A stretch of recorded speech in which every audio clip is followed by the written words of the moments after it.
안녕하세요. 오늘도 삶을 좀 더 행복하게, 현명하게 살기 위해 지혜를 전달하러 온 지혜의 시작입니다.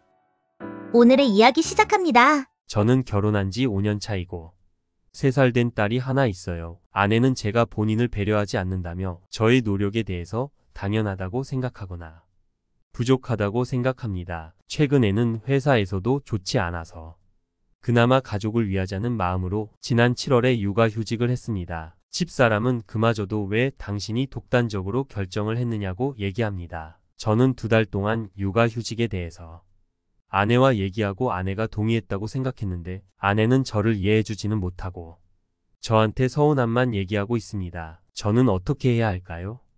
60 넘은 저도 결혼을 안 해보고도 이렇게 싱글싱글 웃으면서 사는데 42인 사람이 결혼도 했겠다, 애도 낳아봤겠다, 뭐가 걱정이에요? 결혼 생활해도 되고 혼자 살아도 되고 직장 다녀도 되고 안 다녀도 되고 아무 걱정이 없어야지요. 이렇게 살 바에는 갈라설까 싶어서 변호사 상담도 받아봤는데 아내는 헤어지고 싶지는 않은가 봅니다. 저도 아내를 사랑하고요. 그런데 저를 이해해주지 못하고 아내가 생각하는 것들이 평범하지 않아서 힘듭니다. 어떻게 아내가 나를 이해해 줍니까? 내가 남에게 이해받는다는 건 불가능해요. 질문자가 아내를 이해하는 건 가능한 일인데 남에게 나를 이해달라고 해서 내가 이해받는 건 불가능한 일입니다. 질문자가 지금 불가능한 걸 상대에게 요구하고 있어요. 만약 제가 오늘 강연에 늦게 왔다면 앉아있는 청중들이 많이 기다렸을 거라고 이해하고 죄송합니다라고 말해야 하는데 내가 길이 막혀서 늦게 왔으니까 여러분들이 나를 이해하십시오. 왜 그것도 이해를 못 해줘요? 이러면 안 되잖아요. 아내가 나를 이해하고 안 하고는 아내의 문제예요. 남의 인생입니다. 지금 남의 인생에 간섭을 하는 거예요. 내가 아내를 이해하는 건 내 인생이란 말이에요. 내 인생이니까 내가 결정하면 되는데 지금은 남의 인생에 간섭하고 있는 거예요. 내가 육아휴직을 하는 이유는 아이를 위해서잖아요. 가족을 위해서입니다. 가족에게 물어봤어요? 아내에게 내가 힘들어하니까 내가 육아휴직을 해서 도와줄까?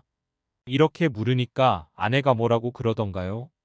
처음에는 제가 직장 생활을 계속하면서 육아를 도와주어야 한다고 했습니다. 남편이란 돈을 벌어야 한다고요? 저도 돈을 벌어야 한다는 생각을 해서 열심히 일했습니다. 그런데 아내는 직장 생활도 하고 집에 오면 집안일도 같이 해주길 바라더라고요. 그런데 그렇게 할 시간적인 여유가 없었어요. 아내는 돈도 벌고 아이 키우는 것도 도와달라고 했지요. 그런데 질문자가 아이 키우는 건 안 도와주고 직장만 다닌다든지 직장은 그만두고 아이만 돌보든지 하겠다니 아내가 만족하지 못하는 거죠. 그럼 아내가 하자는 대로 해야지.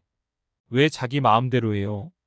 여기서 중요한 건 부인이 원하는 것을 질문자가 다 해줄 순 없지만 못 해줄 때는 미안한 마음을 내는 겁니다. 해줄 수 있는 것은 해주고 못 해주는 건 미안하다 하면 되는데 질문자는 내가 요구가 많다. 나는 하는 데까지 하는데 내가 불만이 많다. 이렇게 생각하니 문제예요. 질문자는 책임을 부인에게 돌리고 있어요. 옛날 가난할 때는 남자가 돈만 벌어주면 됐어요. 지금은 돈만 벌어주는 것으로는 안 되는 시대가 됐어요. 이제는 애 키우는 것을 직장 다니면서도 협력을 해야 하고 밥하면 설거지도 거들어야 하고요. 이렇게 시대가 바뀌었어요. 100년 전 기준으로 보면 질문자는 아무 문제가 없죠. 하지만 현 시점의 젊은이들의 기준으로 봤을 때는 질문자 같은 사고방식은 결혼 생활을 원만히 하는데 장애가 되는 거예요. 그래서 질문자가 지금의 아내와 헤어지고 다른 사람을 만나도 똑같아요. 질문자 말을 들어보면 아내가 본인을 이해해주지 않는 걸 문제 삼으면서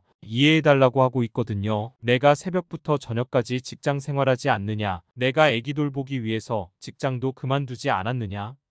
이건 나를 이해해달라는 것이지 내가 상대를 이해하는 건 아니거든요. 아내가 전에는 질문자가 직장에만 있고 집에서 얼굴도 잘 못 보니까 남자가 있으나 마나하다고 생각한 거예요. 요즘은 직장도 안 다니고 집에만 있으니까 남자가 직장은 다녀야 하지 않나? 는 생각이 있다는 거예요. 밥을 많이 먹으면 배가 불러서 소화제를 먹어야 하고 또 그렇다고 밥을 너무 적게 먹으면 배가 고파서 음식을 찾아야 해요. 너는 왜 좀 전에는 밥을 너무 많이 먹었다고 난리고 이제는 밥 달라고 난리냐? 이렇게 말할 수 없어요. 상황이 바뀌었으니까요. 누가 나한테 너무 가까이 오면 귀찮고 너무 멀리 가면 외로워요. 그래서 어제는 귀찮다더니 오늘은 외롭다고 난리냐. 이렇게 말하면 문제를 풀 수 없어요. 귀찮다 그러면 너무 가까이 있었구나 하고 약간 떨어져 주고, 외롭다 하면 너무 멀리 떨어져 있었구나 하면서 좀 가까이 가주면 됩니다. 상대를 탓하지 않아야 해요. 도대체 마음을 모르겠다 가까이 오면 귀찮다 그러고, 멀리 가면 외롭다 그러니 나보고 어쩌란 말이냐는 생각을 하는 건 전적으로 상대가 나를 이해해 주길 바라는 자기중심적 사고방식이에요. 질문자만 그런 게 아니라 여기 앉아있는 사람들은 물론이고 저도 그래요. 그래서 우리가 인간관계에서 이런 갈등이 생기는 거예요. 나를 중심으로 놓고 사물을 보면 100% 갈등이 생겨요. 그 갈등을 극복하려면 상대를 생각하는 마음을 나부터 내기 시작해야 갈등이 줄어듭니다. 질문자 이야기를 들어보면 부인의 의사에 따라서 결정을 안 내리고 항상 자기가 결정을 먼저 내리고 부인을 설득해요. 그러니까 아내는 어떤 일을 두고 또 시작이다. 또 자기 마음대로 하려고 한다. 이렇게 되는 거예요. 아내가 나를 위해서 직장을 그만둔 게 아니라 직장 다니기 싫으니까 육아 핑계로 그만뒀다고 생각하는 겁니다. 그러니까 질문자의 선의가 부인에게 반영되지 않는 것은 연애 때부터 결혼해서 지금까지 자기 생각대로 일방적으로 해왔던 과거가 있기 때문이에요. 아내가 행복하고 편안해야 아기가 잘 자랄 수 있어요. 아기를 위해서라도 이해받으려고 하지 말고 내가 뭘 이해 못했나 돌아보고, 모르면 물어보고 부인이 하자는 대로 한번 해보세요. 질문자가 할 수 있냐 없냐의 문제가 아닙니다. 좀 더 자유롭고 행복하게 살려면 결혼 생활이든 조직 생활이든 맞춰야 합니다. 맞추기가 어렵다 해도 직장 생활, 결혼 생활하고 애 보면서 사는 게 재밌겠어요? 산속에 들어와서 혼자 사는 게 낫겠어요? 노력해 보겠습니다. 네.